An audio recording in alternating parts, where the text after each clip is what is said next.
All right, guys, we are live and jumping on board. Excited to chat with you all. So as soon as you come in to the chat room, just please let me know if you can see me and that you can hear me okay. You can just let me know by tapping in the little chat room here, and that would be awesome. That way I know you guys are there. You can hear me. Everything's cool, and then we'll get started. So excited to be here on a Saturday afternoon. Scott, good to have you. Doug, see and hear you. Christian, yay. Me too, Christian. Me too. Hi from Ireland. Ireland. Dave. That's awesome. I have this. Ireland is like so near and dear to my heart. My wife and I went there for a honeymoon. We stayed in Avoca. So I don't know where you're at near there. Daniel, Brandon, Kenneth. Good to see you guys. Thank you for jumping on board. Sounds good. Awesome. I'm glad you guys are able to join us. For those of you who are new to our live Q&As, I would love to just let me know if this is the first time you're ever been able to jump into one of our live Q&As here as a PD Academy member. Maybe you're trying this out for free and you haven't been on one yet. So let me know. Just let me know in the chat. Say, hey man, it's first time for me, and I just want to welcome you. Excited to have you on board. Looking forward to so many amazing things that I'm going to be sharing with you in a little bit about what's on the horizon for Beat Academy. So Mark, first timer, great to have you on board. Kenneth, Nora, I'm so excited for you guys. And as you might have noticed, if you haven't had the chance to check out some of the previous live calls, the format is pretty simple. We had you guys the opportunity to ask questions beforehand, and I've got my amazing team, my live Q&A call ninjas with me, so they're going to help me facilitate. But we had the opportunity for you guys to ask questions beforehand, and I'm going to do my best to answer them. And then we're going to open up the floor for you guys to ask questions in real time, and we'll just chat and we'll just keep moving that way. So guys, we'll just give maybe like 2 more minutes for people to just come on in, and let me know once again if you're just coming in and this is your first time in one of our live calls. Would love to just say hello to you. So how's everyone doing? And how's everyone vibing with the site so far? Been a lot of awesome things happening and a lot of more cool, awesome stuff going on in the works. So let's see here. What do we got? All right. Daniel, Christian. Okay, guys. So we'll get started in about 2 minutes. So as you might have, as you're awesome. So as you start working your way inside, if just go ahead and just think about some questions that you would like to ask, and just marinate it on a little bit. If you want, just write it down, type it down somewhere, and then later on, we're going to give you guys the opportunity to ask those questions, and we'll just, get started, get the party started. So first, let me just share a little news about what's going on in the Beat Academy community, what's happening, what I've been up to. Currently, I've just been completely swamped. I'm like in the middle of 4 projects. I'm wrapping up scoring a video game with Ubisoft. This is actually the first time I've actually been on board with the team to score in-game music. It's always usually been like music for the game by licensing. So this is really cool, and I'm really excited about that. And I'm going to share a little bit more about that journey if you guys are interested in that kind of stuff down the road. But yeah, so I've been in the middle of that, wrapping up some artist projects that I've been working on. And I just literally finished filming and putting together the mixing course. So we've got the mixing course all done, and we're ready to go. And I'm really, really excited. Like, I think it's almost 3 hours long. I really kind of went a little too crazy on this mixing course. So if you've ever watched the mixing course I did a long time ago, completely renovated, updated, more in depth, and I walk you every step of the process of mixing a record that I've produced. Now, the point of this mixing course in particular is not coming from a mixing engineer standpoint, not like, hey, I want to become a mixing engineer. There's nothing wrong with that, but I'm tailoring this course specifically for those of you who are creating your own music and you're caught in this demo-itis bubble. You're caught in this bubble of like, I've been listening to my beats or my song for so long, and I'm just kind of frazzled as to where to go and how to mix this and how to approach. So it's more of that approach of mixing stuff that you're creating yourself and passing the baton over to get over that next hurdle. So so that's what's going on with that course. I'm excited about that. And we have some guests already confirmed to do some breakdowns of some of their amazing music. So I'm really excited about that. And we have another course down the road coming up, and that's going to be featuring more about the pragmatic business side of things and how do you actually make a living from your music. So we're going to be talking about that, and that's going to be a course, full details about that. So excited about that. Let me know if you guys are excited as well. If anything I mentioned is something that you're looking forward to jumping on. So let me know in the little chat row while I drink some Flanagan's water.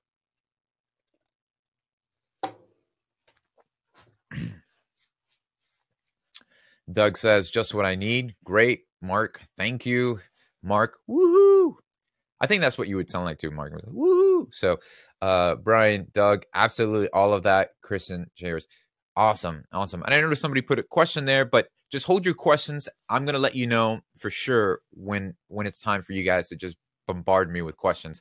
And I've got a team on board, so they're gonna help moderate, making sure that I leave no stone unturned.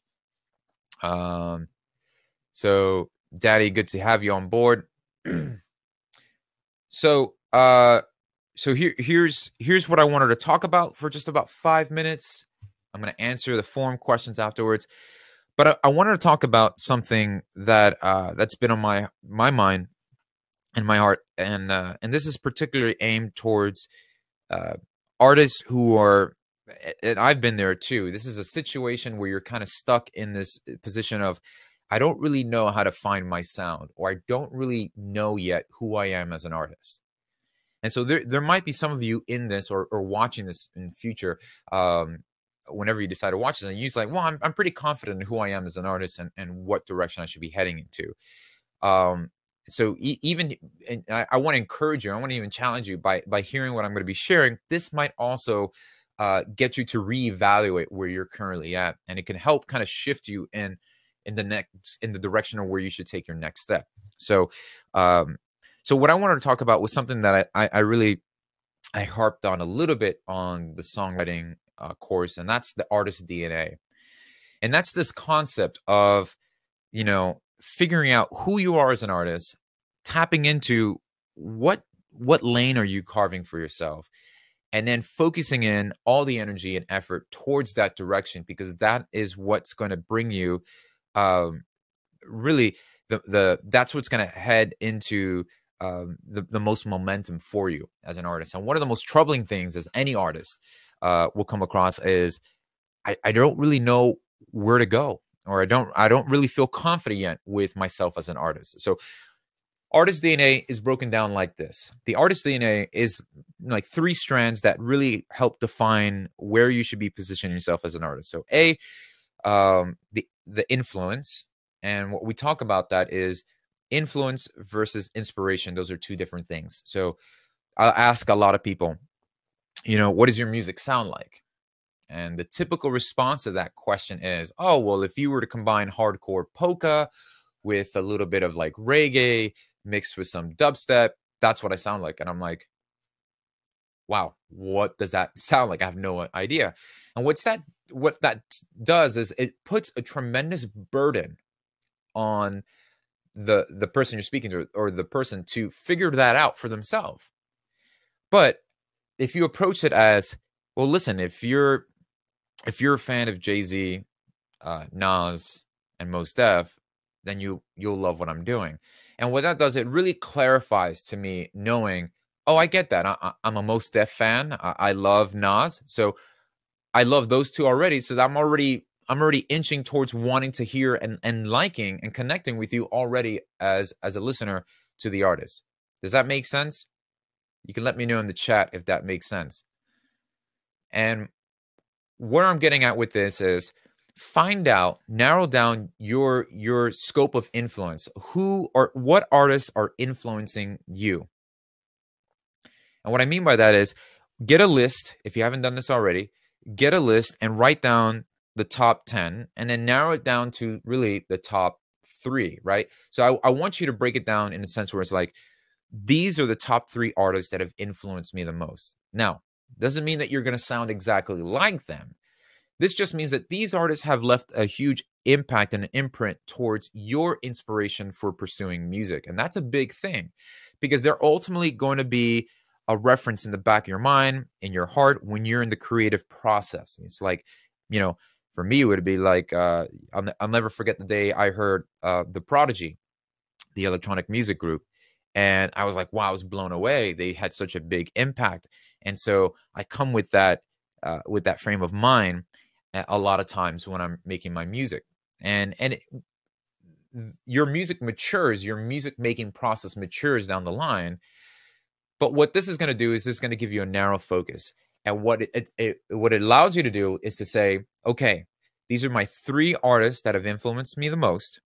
And what that's going to do is that's going to narrow the vision, the lane, so that I'm not spending time, if I am doing hip hop, and if my 3 biggest artists are Jay-Z, Mos Def, and Nas, I'm not going to spend time trying to do a rock record. I'm not going to spend time or stretch myself thinking, well, I'll try and dabble in making deep house or progressive house just because somebody's asking me to do it and I can get production points on stuff.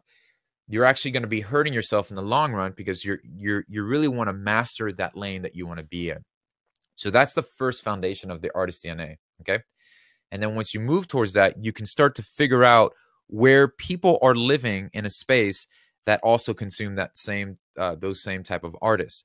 So if you enter in a room and you have something to say, something to share, and everybody in that room doesn't resonate with what you have to say, it falls on deaf ears. But if you step into a room where everybody in that room resonates with what you have to say, you get the most attention drawn to you.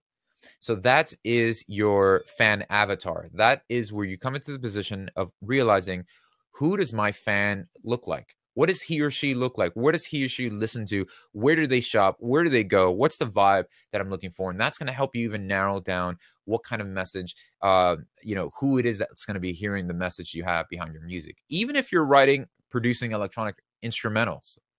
So that's something to consider. And with that, and I'll extrapolate a little bit more on that down the line with the course that's going to really touch a lot on this.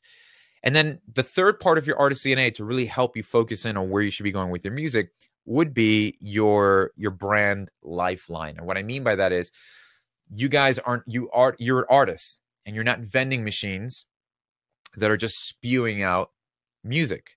So you want to create a system where you have other lanes that are tapping into who you are as an artist. People want to connect with you, not just come to you and have you beat them over the head with your music. So you want to be able to have 2 other lanes that you connect. So if you're a fan of, football, and you like photography, then you want to broadcast probably a little bit of that as well on your social media platforms and let people know and give them a window into that side of your life too. Because then if they resonate with that, they connect with that, there's a stronger connection made with you. So let me know in the chat if this all made sense, if this was cool. I just quickly went over that to give you an overview, a crash course into discovering your artist DNA, certain basic principles and points that can help you narrow in. If you're in here and you're struggling with, man, I just don't really know my sound or where I should go, these things will help you kind of navigate through the fog. So take a little swig of my H2O. All right, so let's just jump right into some questions. And what we'll do is we'll go ahead and start with some forum questions. So go ahead and fire away with the first question from our forum. And then what I'll do is after that, we'll break into our live Q&A. So this question comes from Brian, and he's asking, how do we establish healthy collaborative relationships? What are red flags to look out for? And is it possible to be commercially successful without worrying about branding or what sells and just be authentic and true to ourselves? Would love to hear your advice on balance of integrity versus selling out. It's a great question, and the latter part of that question kind of answers everything. That's the specific moment when you ask, should we just stop worrying about being commercially successful? Right now, and where we're at in the music industry globally, is that we're finding those who don't care about commercial success are the ones finding commercial success. And what I mean by that is it's the guys and girls who are going out there and be like, I'm just really going to be doing what I love doing because I'm really good at what I'm doing and I do it well.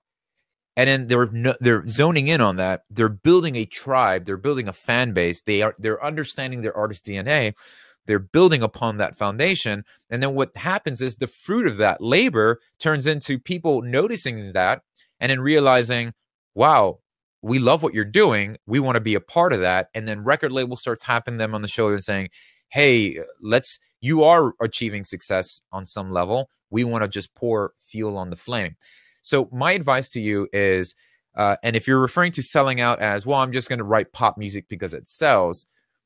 Well, there's nothing wrong with writing pop music. There's nothing wrong with creating music that has a mass appeal. There's nothing wrong with that. I mean, that's what I do. I produce music, and my role as a producer is to make sure that I'm getting the best product out there, and I want to make hits, right? But I love doing that, and that's what I like doing well. And so if I'm trying to become, the next Tiesto DJ or something like that, then I start to live in that shadow of chasing that because that's where the money's at. And it never does as well as me just being true to what it is that I really love doing. Do that, spend time on that, build the right tribe from that, build the right movement from that, and momentum. Then you start to see the success you become a magnet and you start to attract and pull what you're looking for to you. So definitely keep that in mind. Great question. That was a great question, Brian. Go ahead and shoot me the next question from the forum. Danny asks, what's your approach to reverb and reverb processing? Put it on a return track or adding compression to the reverb, adding saturation, buying third-party reverbs, etc. I see it used in a million different ways every day, and I'm curious to see what you found works best. Well, I go step-by-step in depth in the mixing tutorial, which will be out in a couple of weeks for you guys to check out about that. But to answer your question, yes, there is no right or wrong way to use a reverb. What you have to understand is when it comes to using reverbs in your production is what's the sole purpose of me doing this? For me, I kind of lean more towards delays than reverb. But here's what's cool about reverb. I break it into a couple categories. I use a reverb on an insert if I want that track or that instrument to, for the effect of it sounding farther back in the mix, spacious, and to match the mood of that sound with the rest of the music. So if I have like a rim knock or something or a snap, I would usually put like a reverb on as an insert and dial the dry and wet, because that snap that creates a character for that snap individually, and I can kind of mix that and balance that in the mix overall. When I'm dealing with like vocals and things like that, I tend to use reverbs more on a return track so I can balance the dry and the output of that return track. And sometimes, I don't want to affect the what I'm sending of that vocal to other stuff. So if I have a reverb directly on the vocal and I'm sending that to other buses, then what tends to happen is it's also going to be processing the reverb. So give or take, sometimes I'll put reverb on some vocal stuff, like vocal chops and things like that, and that adds more atmosphere to the sound as well. So the purpose of a reverb is really to help send and add dimension. I'm using the reverb to place the vocal in an acoustic environment. I want to add depth, not death, but depth to the vocal. So I use that.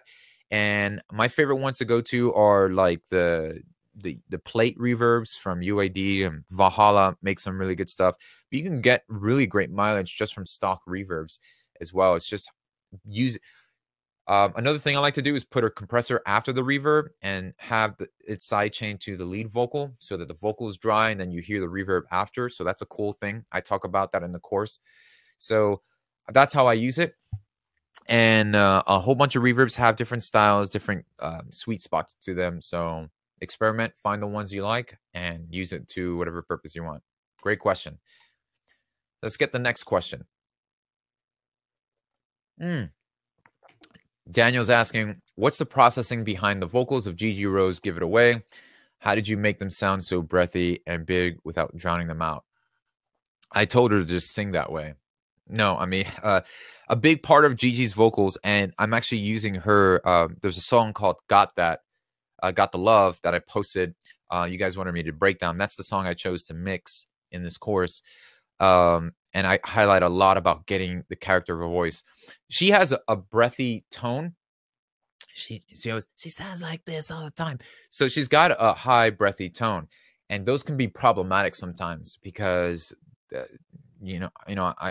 I walk you step by step in dealing with, and I did that on purpose because there was a lot of things I had to do to kind of get that vocal to sit right. But primarily, it comes down to smoothing out a lot of the high end. I do some parallel compression with her vocal to add some thickness back into the vocal take since she is so heavy on the high register. And then once that's done, I use some delay to widen it up. So, and to be honest with you, a lot of that just comes from the natural. Like, it was the right key for her, and that's huge. Like, Give It Away was written at a specific key that just felt and sounded right for that kind of vibe. So that's a big thing. Feel free to change key signatures and work that out so that you know more or less like, oh, this is the sweet spot for that artist. All right, cool. What's the next question?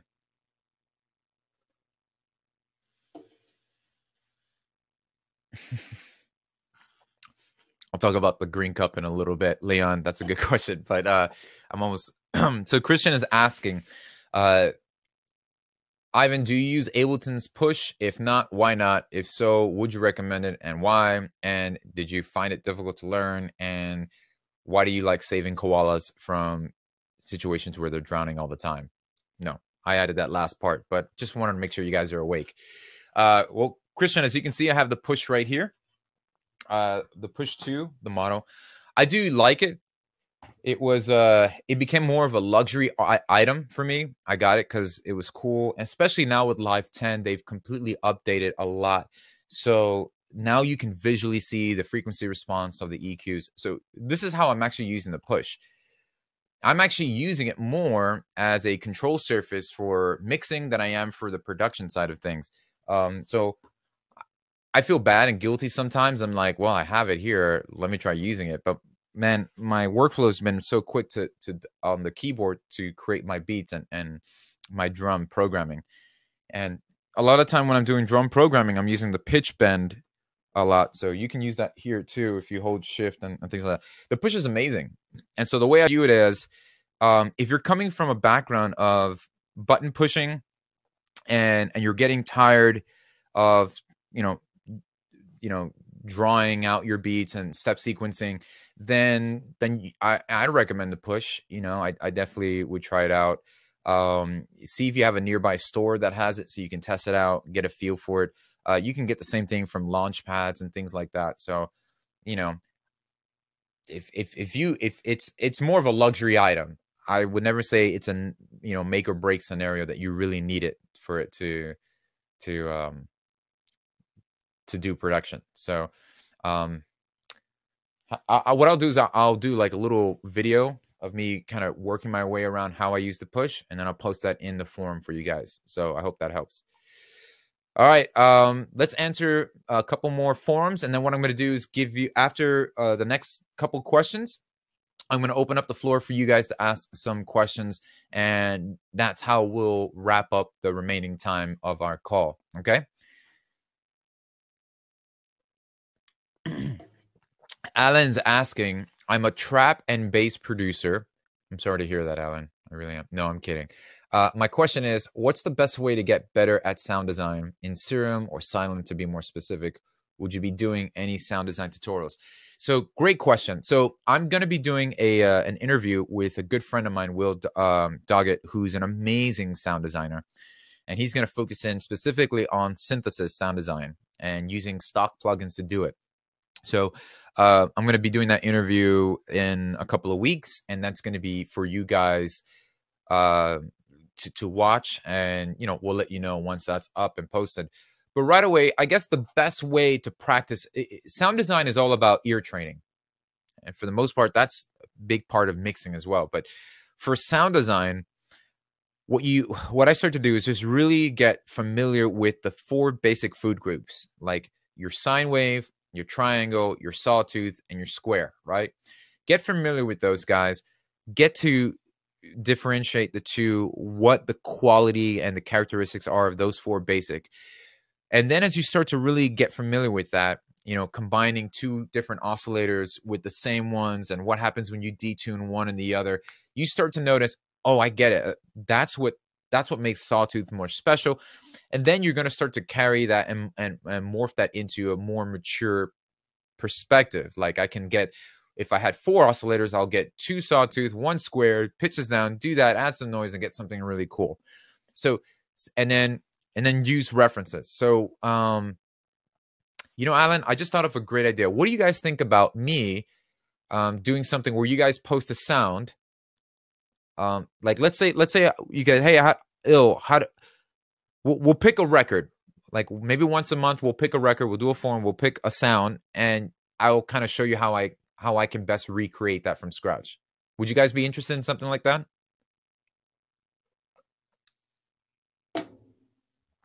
You can let me know in the chat if that's something. But yeah, so to answer your question, Alan, that's the best way to do it. I've got some sound sign and stuff. Yeah. All right, cool. So then, yeah, what we can do is, it seems like a lot of people are on board with this idea. There's just one person saying no. No, I'm just kidding. All right, if that sounds good, so we'll introduce that concept. If you guys like basically how it'll work out in my head, I'm thinking this out. If he's like, hey, here's this month's song, at the breakdown, there's this crazy sounding thing. And I'll open it up. If you guys have, if you guys have access to knowing how to recreate it, we'll call it like a recreation category or something like that. So, and what I'll do is I'll spend some time and recreating it from scratch as best as possible. Because here's the thing. I'm not trying to give you, here's a preset or just turn this knob here and turn that down. I want to focus on the ear training process of how do you tune your ear to know what that sound is to begin with. And that, I think, is at the heart of the issue. And I think that's what's really important. So I'll do my best to convey that when we do those. All right, guys. How we good? Do we have a question from the forum? Rick, where can I find a resource for finding and targeting labels that will accept demos?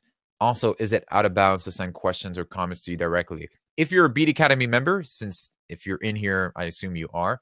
And if you're free, if this is your first time, I would encourage you to stay on board. The reason why is because, yes, you can reach out to me. And when I get the time to do so, I will do my best to answer some of the questions. I am on the forum a lot. I love seeing the energy. I love seeing the vibe of this community. It has really blown me away. Like I go home and I tell my wife, and I'm like completely over the moon with how awesome this community is turned out. And so it really is a testament to you guys and how amazing you guys have been. So thank you for that. Thank you so much for that. Seriously. So yeah, you can hit me up, and whenever I can, I'll do my best to reply. And being a part of the community is the best way to reach me and get a hold of me. So, and so if you're asking, where's a good resource for finding and targeting labels?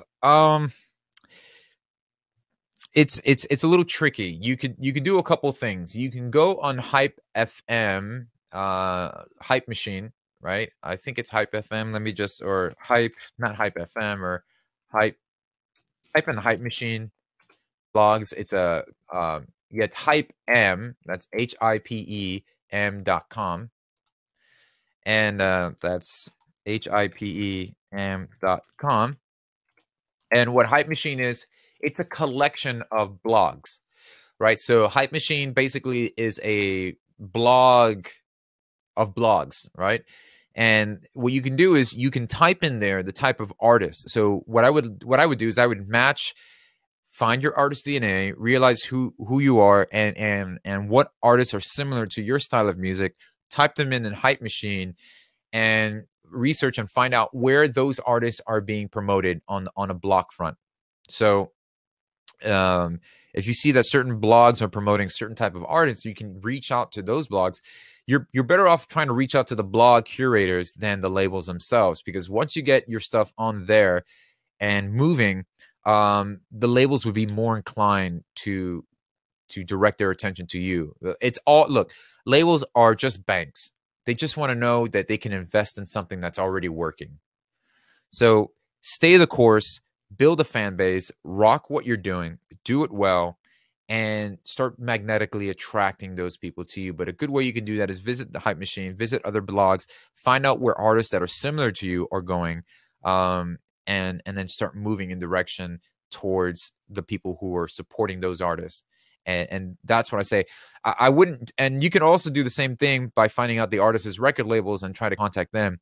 You know, it's a big world out there, and you might not get responses right away. You might come across somebody that will respond, or, you know, maybe somebody might hit you up with the pay to play. I don't know. You just have to stay the course. There is no silver bullet for this. So what I'm trying to do is I'm trying to provide opportunities, like straight direct from you know, the artists to you guys. That's why I'm posting things like sync opportunities and artists who are looking for songs. But if you're trying to put your stuff out, I would actually just recommend you put it out yourself through DistroKid. DistroKid.com, $19 a year. Put your music out there, iTunes, Spotify, get it out and get it moving and build a buzz around that, because you want to get to a point where you don't really need a label, because you're building the right momentum. And I'm going to talk a lot more about that in the course that I'm going to start to create about, you know, making a living off your music and the business aspect and how does that all work. So I hope that helps, Rick, if you're here. Do we have any more forum questions? All right, and then we'll jump into you guys with your Q&As. Thank you guys for being so patient. So Christian's asking, how do we prepare a project for a mix? Do we have to convert all MIDI channels to audio? What happens with channels that have already bus effects? Okay, when it comes to getting your tracks prepared for mix. Now, if you're sending it to somebody to mix, the best thing is you just print stems.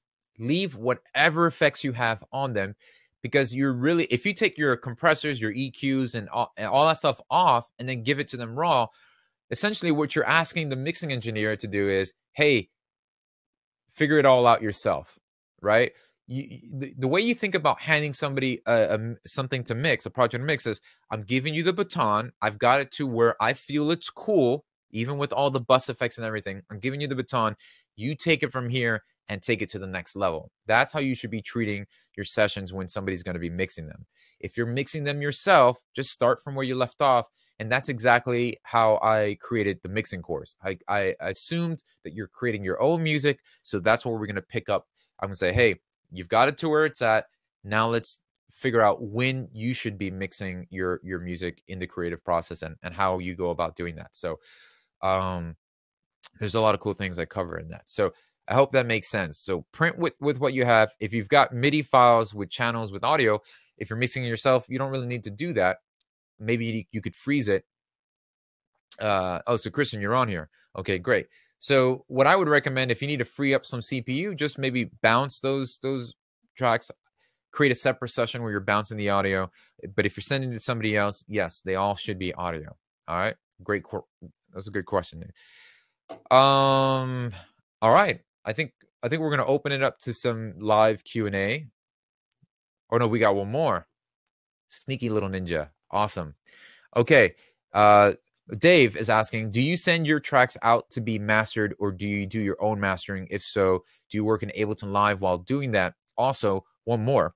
Do you think it's a good idea to have stems mastered instead of the stereo mix? Because I'm working in a home studio with pretty basic monitors and I don't have good confidence in the finished mix I can attain with my setup. All right, Dave, great question. Once again, full detail in the mixing course, because it's also going to talk about mastering. It's mixing and mastering. So I do this all in Ableton Live. and I separate the mastering process. I don't do mastering in my session when I'm mixing. What I mean by that is I don't have the mastering stuff on the stereo bus. I actually have a stereo bus treatment, something that I do very special and unique to my master output, my stereo bus, but I do not assume to master from there. I bounce what I've got in my mix, I open up a brand new session, and I import that, and then I do the mastering in there separately. So that's how I do that. And then we'll talk about, there's also online mastering too that you could check out that I talk about and I show in the course, and I go back and forth with that. But mastering is really, I think about washing a car. When you guys have a car or a bicycle or an ostrich, whatever you use whatever you guys are using to get around, but just assume like a car scenario where you're washing the car, that it's been a rough week. The majority of the work is in the washing, the grinding out the dirt from the car, hosing it down, washing it, scrubbing with soap. That's the mixing process. And then when you're done with that, you go on and you just add a coat of wax to give it a nice shimmer and shine. That's the mastering process. If you don't have a good system of cleaning the car, if you didn't do a good job washing the car to begin with, waxing it really doesn't do that much. It just highlights what you left when you washed the car. I hope this is making sense.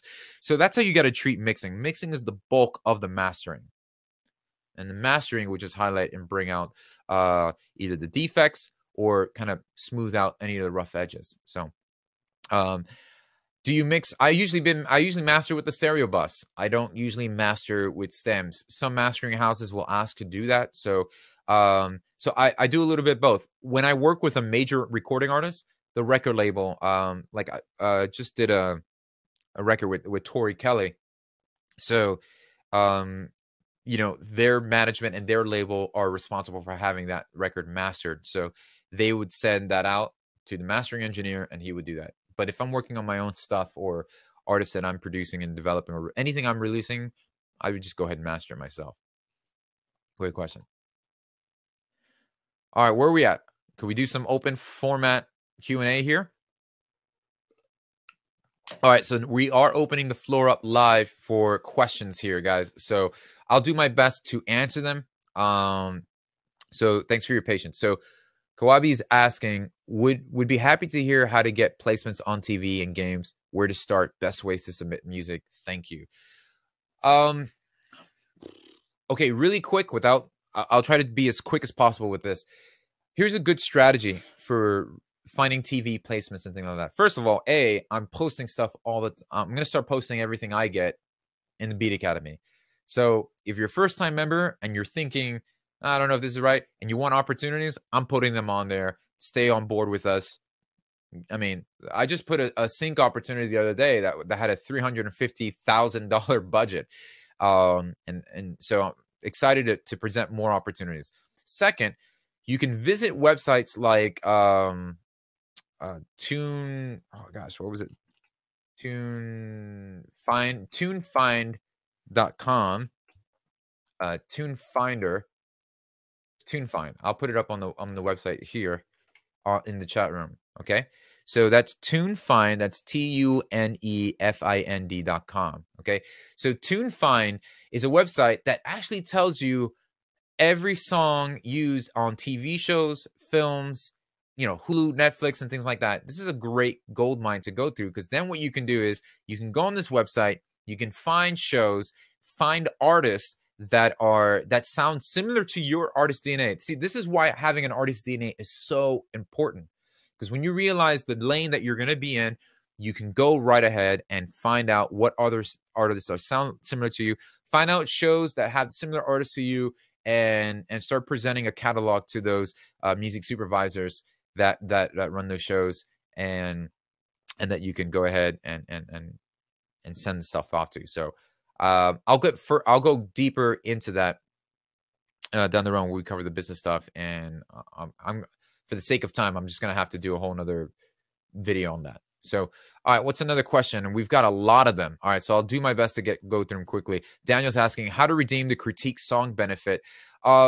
just email me if you need the song benefit. If you're one of the founding members and you purchased a year, we offered an opportunity to get the personalized critique song benefit. Just go ahead, email illfactor@beatacademy.com, and I'll be more than happy to respond to you that way with your personalized request.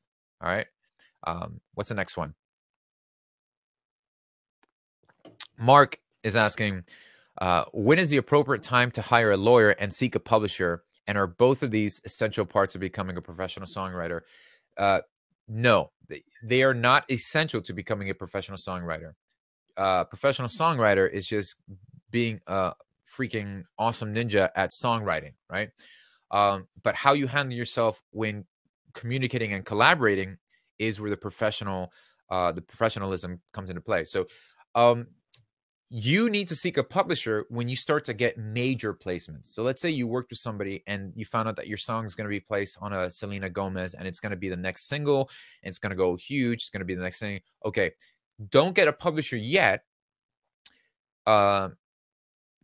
But what you can start to is you can start shopping around and be like, hey, I've got a big hit on the radio. I've got something big and smashing, because then the bargaining chips on your side and you could basically ask for a great scenario. But you don't actually even need a publishing deal. I actually would recommend that you don't get one until you're actually willing to sell your catalog. A publishing company is just a bank looking to invest in a catalog that's already making revenue. So, and then a lawyer, I would probably seek legal assistance at the same time when you're ready to enter into a publishing agreement. And as a matter of fact, I'll put some contacts of some great lawyers who are willing to help any of you guys out with stuff like that. But I wouldn't even move towards that unless you start to get towards the goal of placing a major stuff. If you're releasing stuff on your own, don't worry about it. So, all right. I hope that makes sense. You can let me know if that cleared it up. What other stuff that we got here, guys? I'm seeing some really good stuff in the chat room, by the way. What project management tools or platform do you use for projects are you working on? Adrian de Barrios. Awesome question. I use Trello for my project management. I sucked with efficiency. I was never a good person to handle projects. I never was good at project management. A good friend of mine showed me Trello. That's Trello. And it's a good bird's eye view of how to manage what I'm working on. So I use that, and it's like a whiteboard with individual things. So I use that to project management. What am I working on? When is it due? What stuff I need to have in place? And I can collaborate and send that to people and the artists that I'm working with. And it's easier than going back and forth with emails. But I use Trello for project manage. So it's good stuff. All right, what do we got? Danny's asking, I produce clients' songs. I make versions and send them to the clients. Often they do not go with the first version, so I have to make a couple more. What is the most efficient way of creating a version to send out to the artist for a green light to expand this particular version? Man, Danny, welcome to the business of working with humans. It's crazy. It's more like mind games you have to play. So what I would do is just get a more clear definition of what the artist is looking for, and ask for references. Ask actually for two or at least 3 references. And I know you're probably even doing that already, but let the artist know that, hey, I'm willing to continue working with you. You get 2 recalls, meaning you get 2 revisions for the price of what I'm doing. But submit 2 or 3 references for me, so I know more or less what it is that you're going in, and I'm not veering off too far off. So just narrow the scope, narrow the lens of how far they can go. They're asking for a trap, and if they want trap and they don't give you and they're giving you a polka reference, they're just confused. People don't even know what they want most of the time, so you're gonna have to steer the ship yourself. So I hope that makes sense, Danny. All right, let's get another question from you guys over here. Man, you guys are firing away. If I don't get to your question, sorry about that. But hey, there's more monthly calls, and what I would like to do is probably answer some questions that linger. From the aspect of making better music, I noticed that you're able to translate what is in your head to your composition. What would the most efficient way to gain music theory fundamentals? From the aspect of making better music, I notice you're able to translate what is in your head to the composition. Um, Efficient way to gain music theory fundamentals. Man, it depends on the level. If you're getting into music production and you don't have any prior knowledge of music theory, or which is another thing we're going to work on too, so stay on board. But if you have no prior knowledge of music theory, or how, or ear training or things like that, what I would suggest you do is get on the grind, work out using references all the time, and um, just having a reference in place, so that when you're going back and forth with the reference, you're trying to really figure out, where they're going at with the notes and things like that. So that would, if you have no prior knowledge of music theory, it'll just take you longer to get to the acquired goal that you're looking for. But you can do some basic stuff. Just take some basic piano lessons. That'll be a big help into differentiating, getting from what you have in your head out there to the world. So hopefully what I'll do is form, we'll talk about some basic music theory 101 stuff that can help you hit the ground running. Thanks for that, Brandon. I hope that was able to help. Next question. Brandon again. Awesome. What would the top 3 time wasters for a songwriter, recording artist, for example, endless pursuit of plugins versus leaving what we have, or learning plugins, or learning what we have?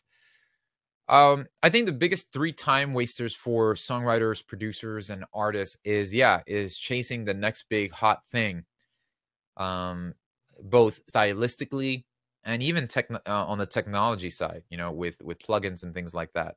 So um, you want to just focus. You don't want to be a jack of all trades. You want to be a master at your lane. So, and I think, spending the 5 hours on the snare drum, getting it just right, is a huge time waster. I'd rather you get the focus on what's the most important. So what I would do for you, Brandon, what I would do is I get a list and write the 5 most top, or write what's the priority of songwriting, right? The melody. If the melody is not working, nobody would even care what it is that you have to say, because they're not really drawn to it. The message, the production. So write it down. If melody's first, then home in on what is really important. So I hope that helps. We're going to go fire another question. Just give me 1 second. I'm just going to grab something here.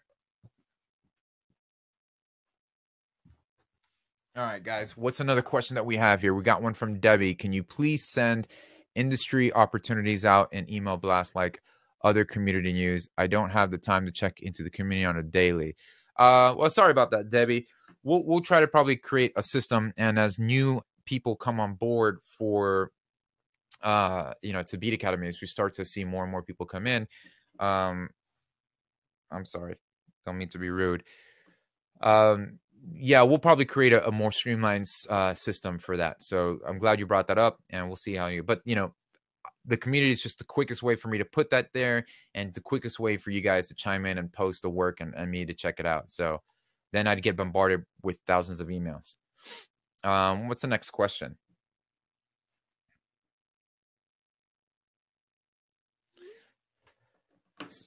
Just making sure the house isn't burning down.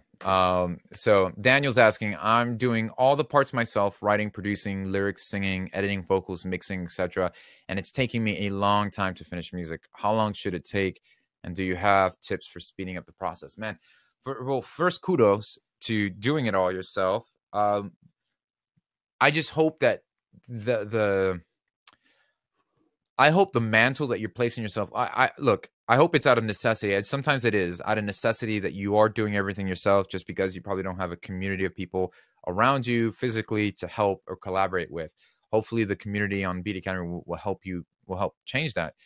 But I get it. And I think the quickest way to really speed up the process is to let people in the process. 2 are better than 1.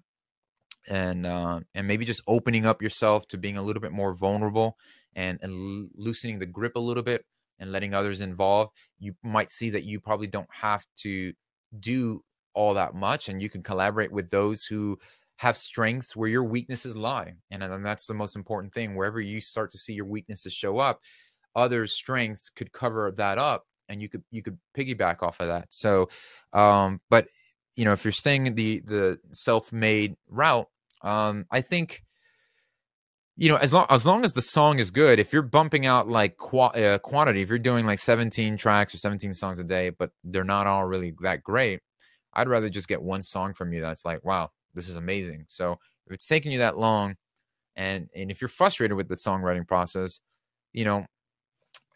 weigh that with the quality of that song that's coming out. And so if you're not really happy with the quality, then I would just suggest that you just go back to that list I mentioned, focus on what's the most the priority of the songwriting process, have that written down, and always go with the game plan.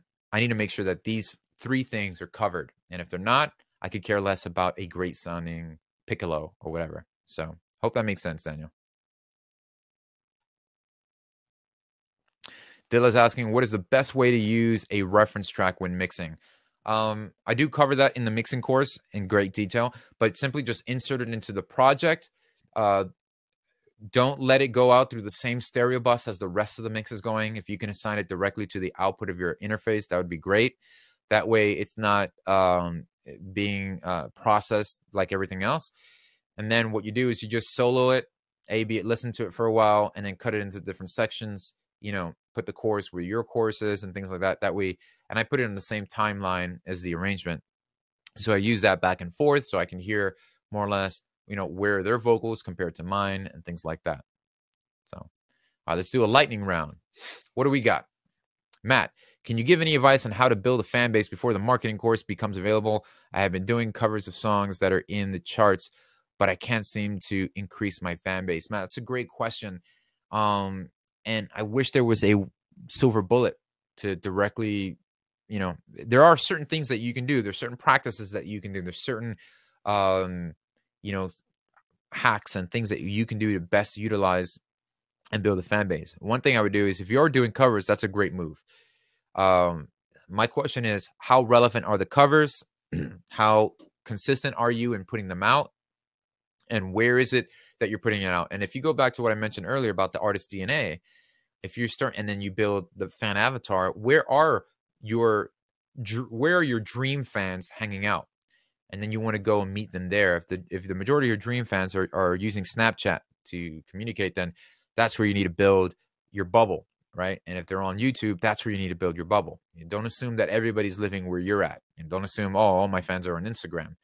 And once you do that, and you got a taste of where your fans are and what artists they're also listening to, you can put small budgets together and do some advertisement on Facebook to just increase the fan base off of that. And what you're doing there is you're just clearing the road for them to get to you. And once you've got them there, you can easily just talk to them. Use your music as a bridge for them to walk over. And once they've walked over with being a fan of the music, they're not a fan of just the music. They want to be a fan of who you are as an artist. So that's the thing. All right, guys. One more question. Not one more question. Let's do another question. And we'll do a couple more questions before we wrap up the call. These are great questions, by the way. Man, I need some more.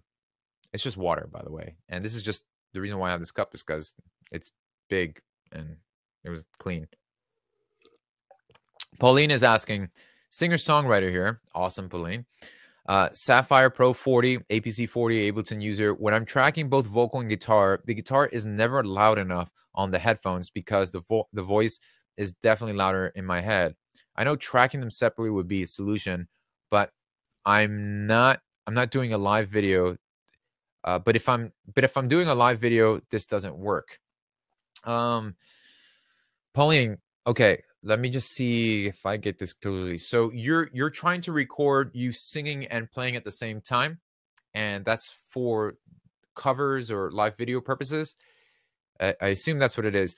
If that's what it is, I would do. What you might want to try doing is just tracking the guitar first and overdubbing with the vocal. And then for live purposes, if you're going to do it live, you've already got the guitar in place tracked, and just kind of sing it live, kind of like overdub the vocal take if you can. And then that's what you can broadcast live. You could still play it, but they're going to be hearing the guitar that's already been pre-recorded and things like that. So that's one way to do it. I'm just technically trying to find out exactly what it is. Maybe what you can do is just hit me up in the community, and I can get more details as to what it is you're trying to set up, and maybe point you in the right direction. If anybody else is doing what she's doing in the community, if you guys are also recording your stuff live, maybe you can help her out as well. So um, I hope that makes sense. Next question. Kenneth is asking, when mixing a 2-track beat, how do I make the bass pump through the headphones like a pro track? Is it done in the mix or in the master? I mostly agree it's done in the mix. And I talk about getting that good low end balance, the kick and balance in the mixing course. So I'm excited for you to check that out in the next couple of weeks. So you want to basically be able to have the kick. First of all, if you're mixing this in headphones, if you're using a reference in your headphones, that's going to be a game changer for you. Check the bass on the reference and say, okay, I'm listening to the bass in the reference track. I'm hearing the bass in my track. It's a little bit too low. I need to bring it up. I don't get too crazy with, you got to carve the low end off the kick. And yes, you can do that. And you should do that in certain times when you're getting surgical. But for the most part, you want to make sure that there's a trick I use. I use a VU meter, and I use this trick on the VU meter. I make sure that the kick hits about 3 on an analog VU meter. And then once I introduce the bass, I want to make sure that the meter hits 0 dB. So I go into great detail about that in the course, but that's a great way to help make sure that the low end is at a good place, and the balance between the kick low end and the bass low end are sitting well. So keep going back and forth through a reference mix in your headphones and see if they're singing.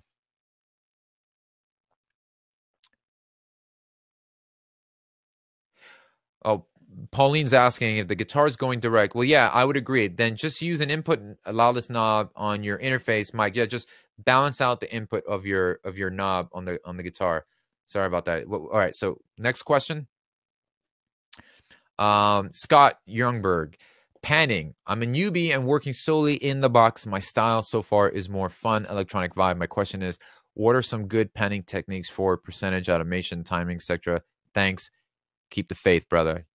You too, Scott. Thanks for being a part of Beat Academy. All right, panning.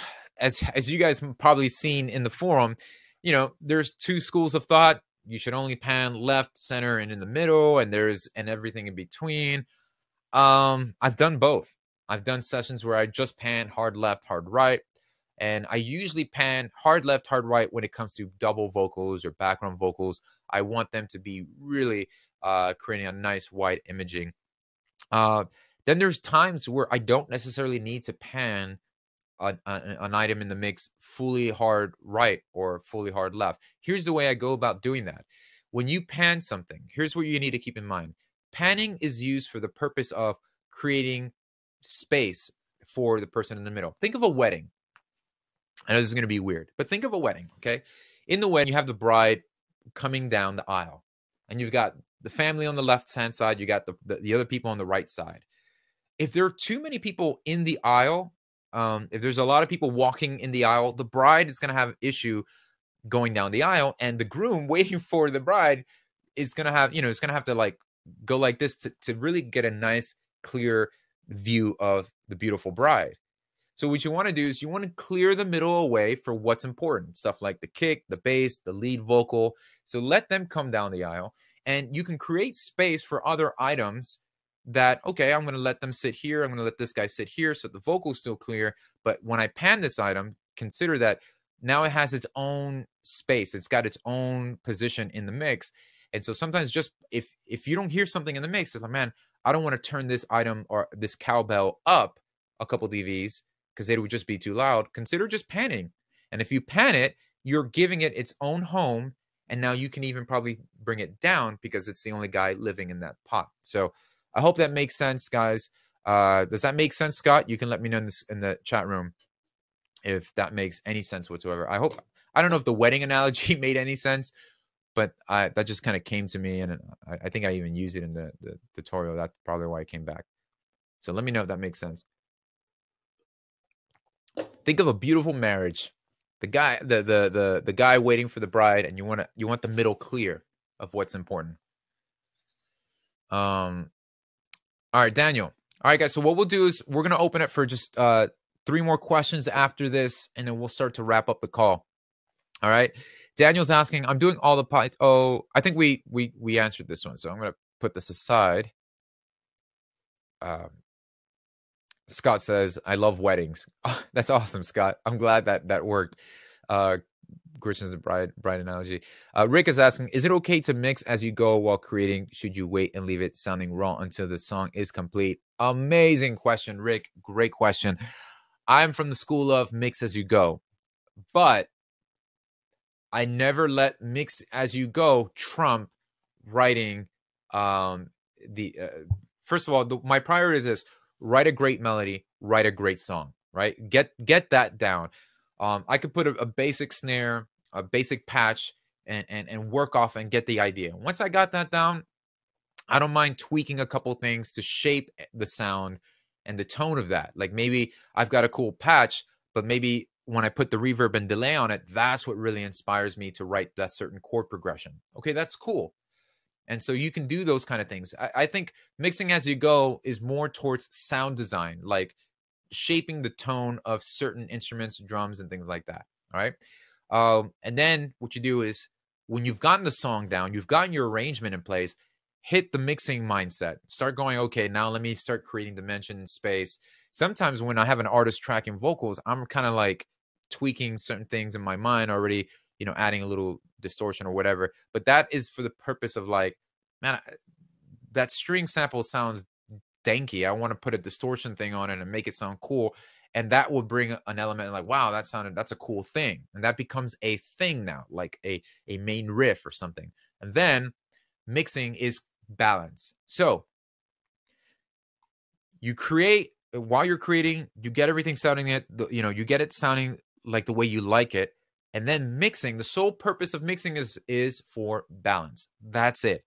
Mixing is when you're ready to get everything you've got on board sitting in a good balance with each other. That's what it is. When you're ready for that stage, then you can put your mixing cap on and start going. So I'm really excited for you guys to check out this course because that's what I'm aiming. That's more or less the foundation. I treated this course as I just finished working on something. How do I mix it? And how do I cross that line between production and mixing? Great question. All right, guys, let's do one more and then we'll close it out. Colin Diaz. Hi, Ivan. Colin from Goa here. A question about copyrights, ad collaboration.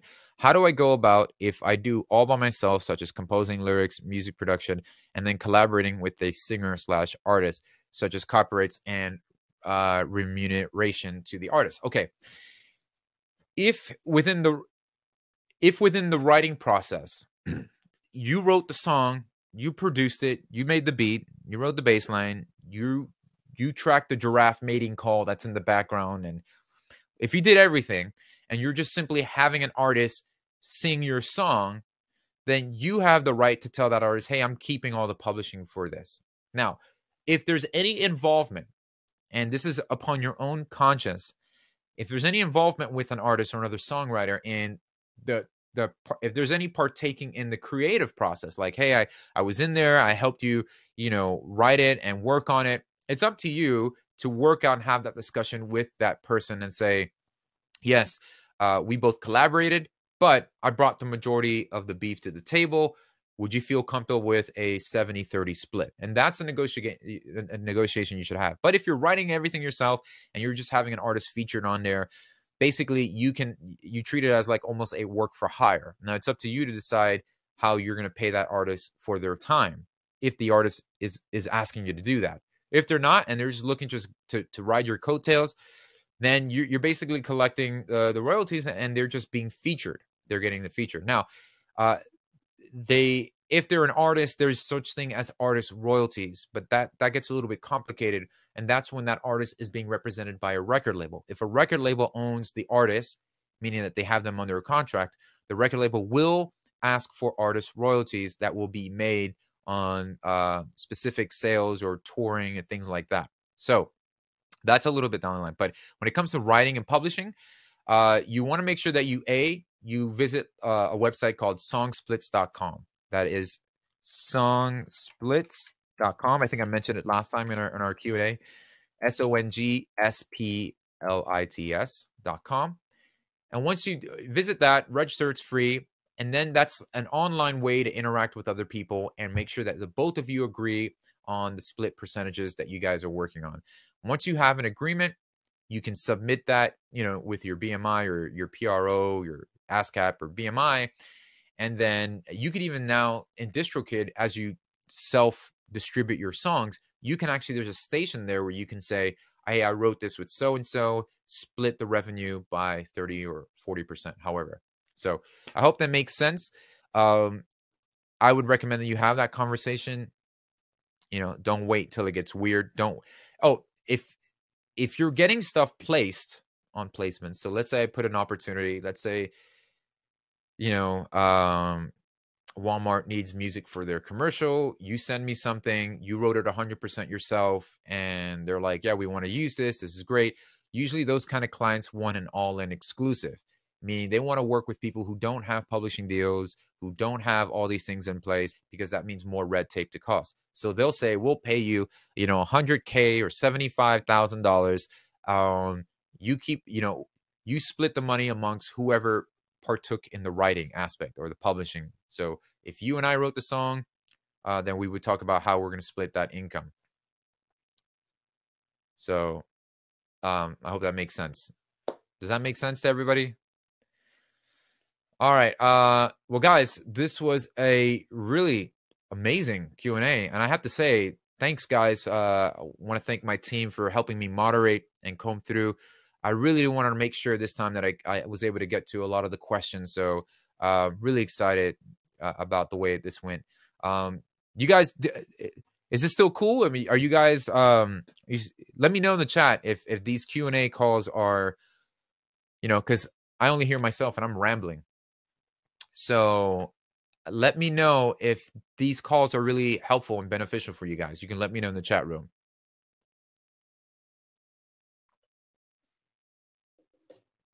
Scott's asking if there are any tips for saving a Ninja Panda that is drowning. Yes.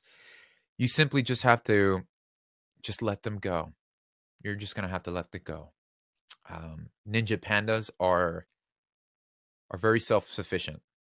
So, ramble more, please, Brian says. Ramble on. All right. Well, guys, thank you so much. Thank you. It's really humbling to see that these things are really helping them out.